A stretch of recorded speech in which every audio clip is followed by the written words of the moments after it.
cours de cette année et de 2017, c'est dans le cadre de la mise en œuvre de sa vision, telle qu'elle est contenue dans sa lettre de politique générale de 2009. Et le ministère de la Sécurité publique s'est fixé un certain nombre d'objectifs à réaliser, à atteindre au cours de l'année 2017. Et les axes clés qui ont été définis dans le plan d'action de 2017 s'articulent principalement sur les points suivants. D'abord, la lutte contre la criminalité et le terrorisme. Et ensuite, c'est la lutte contre la prolifération des armes légères et de petit calibre. L'axe qui suit, c'est la participation à la protection de l'environnement et au reboisement. Ensuite vient la lutte contre la corruption au sein de la police nationale, l'amélioration du bien-être des policiers. Il y a un grand projet qui s'inscrit dans les axes stratégiques du plan d'action de la police nationale de 2017, qui est la construction de l'hôpital de la police nationale burundaise. Et enfin, le renforcement des capacités du système des statistiques du ministère de la Sécurité publique. En y allant domaine par domaine, nous commençons par le domaine de la lutte contre la criminalité et le terrorisme, où nous constatons que l'année 2017 a été globalement caractérisée par un bon état sécuritaire sur tout le territoire national. Nous le constatons par comparaison avec des chiffres à l'appui que vous allez pouvoir suivre au cours de cet exposé. Par rapport à l'année 2016, il y a eu une réduction très sensible de la criminalité et il y a eu une augmentation au niveau des efforts déployés pour mettre hors d'état de nuit les groupes de bandits et aussi dans l'arrestation des criminels et à la facilitation pour qu'ils soient traduits en justice. Néanmoins, nous avons enregistré au cours de l'année 2017 quelques cas de criminalité de droit commun, souvent traduits par des cas isolés de jets de grenades, qui ont été très diminués de façon considérable par rapport à l'année passée, au trimestre de cette année même, au premier, au deuxième, au troisième trimestre de cette année même. Des cas d'assassinat qui sont liés à la plupart à des règlements de conflits, des fois des règlements de compte, des fois liés aux conflits fonciers et aux malentendus entre les gens, et qui se traduisent par une violence et des fois par des assassinats. Nous remarquons aussi que ces cas d'assassinat sont liés au conflit foncier dont le règlement amiable a échoué et au niveau des instances judiciaires, donc, le conflit a perduré et n'a pas pu être jugé à temps. Les cas de criminalité sont aussi ponctués par des cas d'enlèvement, de suicide, des cas de vol dans les ménages ou dans les champs, des coups et blessures qui sont souvent liés à la consommation des boissons alcoolisées et surtout des boissons prohibées. Il y a eu aussi une augmentation de cas d'accidents de roulage qui ont emporté un certain nombre de vies humaines, laissant aussi plusieurs blessés. Des cas d'incendie criminel, des cas de trafic d'êtres humains qui ont été fort heureusement déjoués à temps. Des cas de consommation, de vente de stupéfiants, et la fabrication, la vente et la commercialisation des boissons prohibées, et des cas de contrefaçon qui ont aussi été observés. Mais face à cette criminalité, la police nationale a déployé les efforts à juste titre pour effectivement endiguer et prévenir cette criminalité. Il y a eu des fouilles et perquisitions qui ont été menées sur le territoire national dans le cadre de la prévention, mais aussi dans le cadre de la poursuite des malfaiteurs, et dans le cadre aussi de la recherche des objets volés. Et il y a eu 12 675 fouilles perquisitions qui ont été organisées.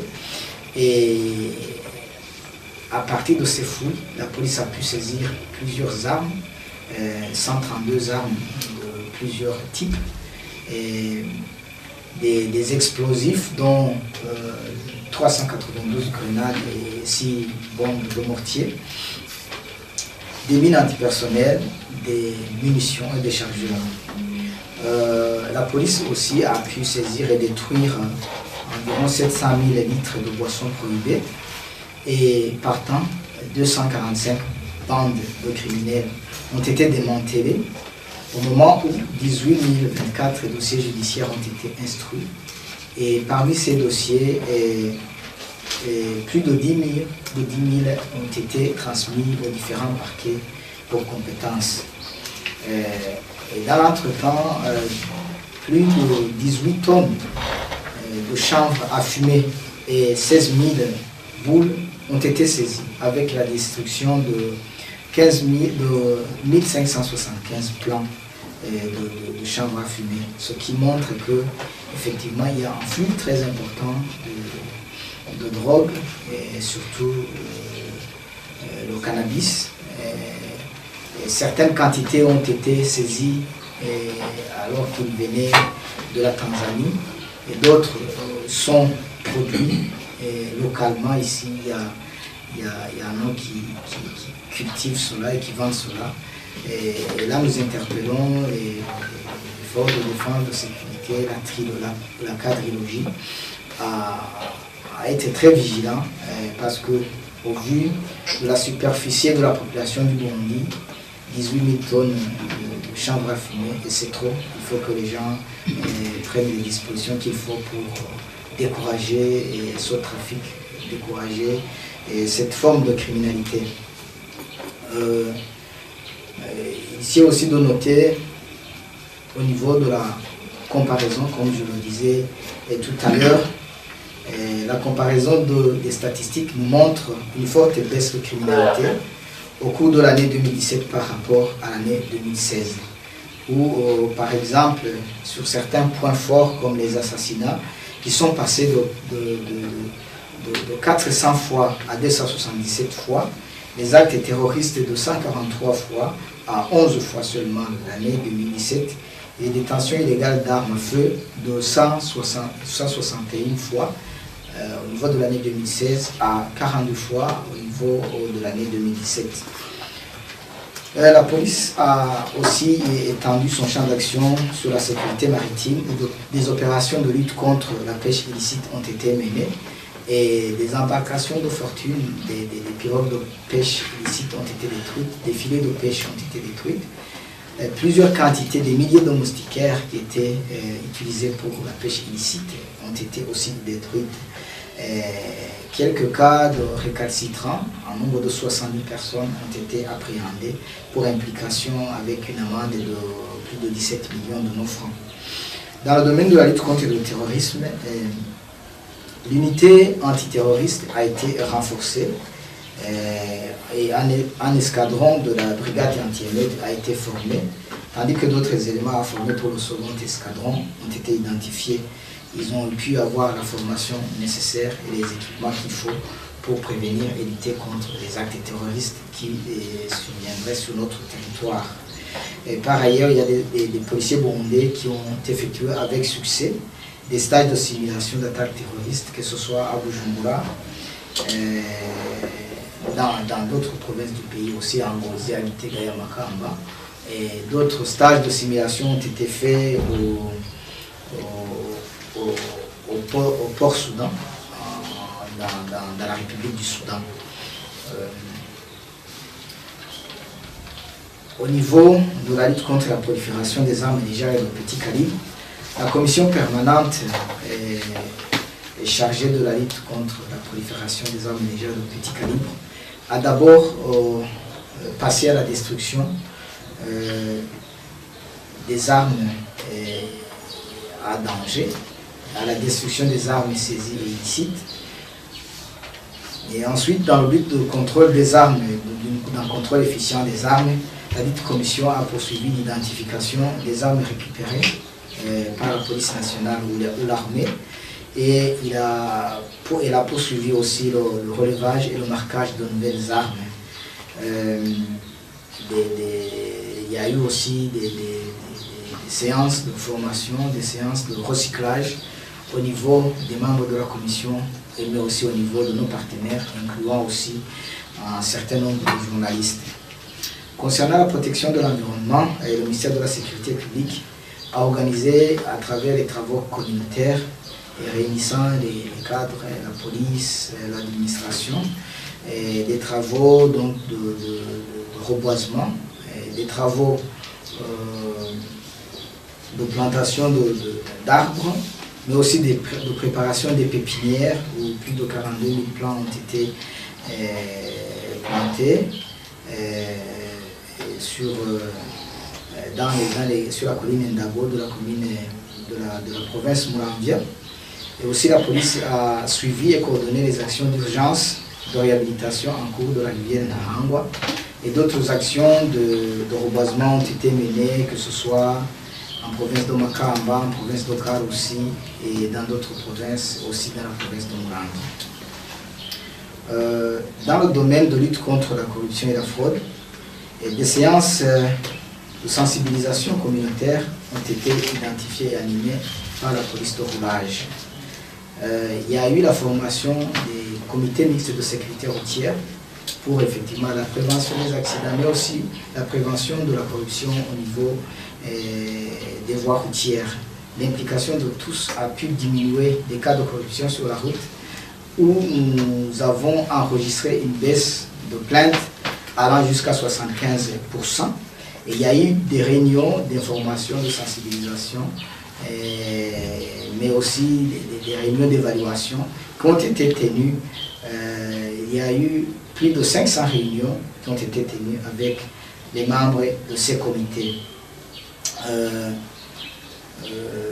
Dans le domaine de la santé, nous notons que l'hôpital de la police nationale continue à accueillir et à soigner les patients. Et cette année, plus de 19 000 patients ont été accueillis et soignés au niveau de l'hôpital, tandis que 340 patients ont été hospitalisés au même hôpital. Donc il y a eu aussi ouverture des infirmeries au niveau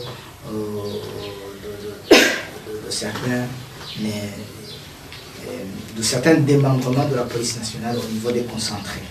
Dans le domaine de la gouvernance, le ministère de la Sécurité publique a produit une lettre de politique générale pour la sécurité intégrale et intégrée. Et après avoir élaboré cette lettre de politique générale, le gouvernement l'a approuvée en date du 9 juin 2017. Et en plan d'action 2017-2020 du ministère de la Sécurité publique, en plan stratégique plutôt, a été aussi élaboré. Nous produisons aussi au niveau du ministère de la Sécurité publique des bulletins trimestriels et en annuaire de la sécurité publique qui a été publié sur les statistiques de la sécurité au Burundi. Dans le cadre du renforcement de la police de proximité, nous notons avec succès que plus de 2500 réunions à l'intention des comités mixtes de sécurité humaine ont été périodiquement organisées à tous les échelons. Et il y a des critères d'évaluation de la mise en œuvre du concept de police de proximité qui ont été élaborés et sont en train d'être mis en œuvre dans 36 commissariats communaux de police.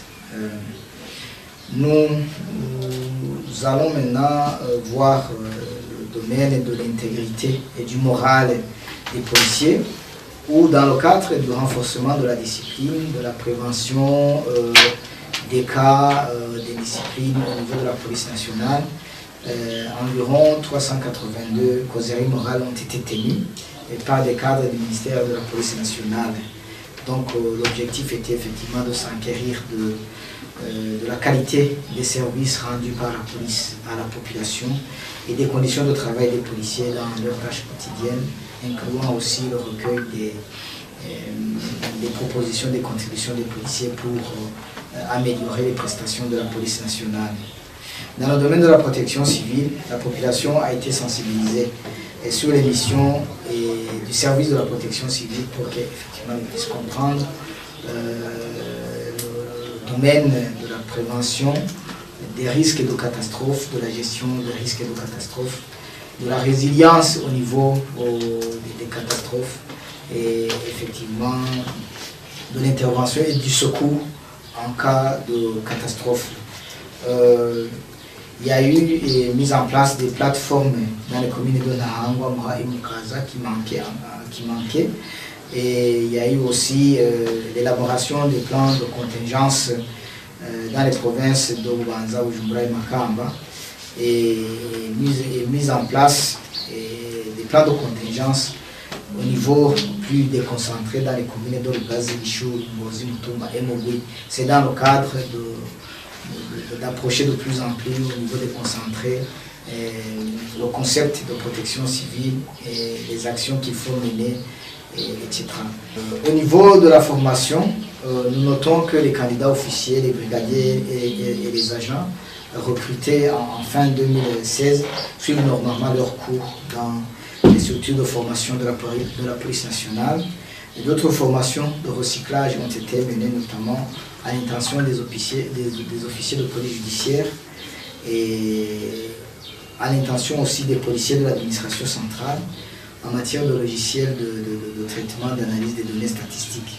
Et toutes ces formations ont été organisées, des recyclages et des mises à niveau ont été faites, que ce soit dans le domaine opérationnel, administratif et dans le domaine du renseignement policier. Nous pouvons dire grosso modo que le principal des réalisations que nous pouvons porter pour le moment à la connaissance de la population burundaise est constitué des éléments que nous venons de citer, et principalement parce qu'il y a eu beaucoup de choses. Nous avons pu rencontrer quelques contraintes qui n'ont pas freiné l'action de la police nationale dans la prévention et la lutte contre la criminalité. Des contraintes liées à l'insuffisance des fois des ressources financières qui sont généralement liées à la conjoncture économique actuelle de notre pays. Les moyens, les équipements, des fois, qui ne sont pas obtenus le moment voulu, mais avec des projections pour leur obtention. Nous allons, dans un proche futur, vous inviter pour pouvoir aider les populations à comprendre les nouvelles techniques et les nouveaux équipements de prévention, de lutte contre le terrorisme, pour assurer la sécurité et qui seront dotés très prochainement à la police nationale pour que la population puisse savoir aussi comment pouvoir contribuer dans un environnement nouveau et moderne de la prévention de la lutte contre la criminalité et le terrorisme en général. Donc, succinctement, les grandes réalisations du ministère de la Sécurité publique au cours de cette année sont ainsi décrites. Nous rassurons encore une fois la population burundaise que la sécurité est au bon fixe et que nous leur remercions vivement de leur implication pour que la sécurité soit sauvegardée au cours de cette année. Malgré toutes ces contraintes pour cette année, nos objectifs au niveau du ministère de la Sécurité publique ont été atteints à plus de 90%. Et une note que nous avons pu attribuer au niveau interne au vu de la mise en œuvre du plan d'action du ministère de la Sécurité publique et des plans d'action des départements au niveau central et au niveau décentralisé du ministère de la Sécurité publique. Une note qui est corroborée par l'hiérarchie. Finalement, après évaluation de la mise en œuvre des recommandations des retraites du gouvernement, nous nous avons constaté que cette note a été plutôt vue à la hausse, car le ministère de la Sécurité publique a pu obtenir plus de 87% au niveau de la mise en œuvre de son plan d'action et de certaines recommandations, et avec une première place au niveau du ministère du gouvernement. Nous en profitons pour féliciter et encourager encore une fois les cadres, les membres de la police nationale, du ministère de la Sécurité publique, ainsi que tous nos partenaires. Je vous remercie.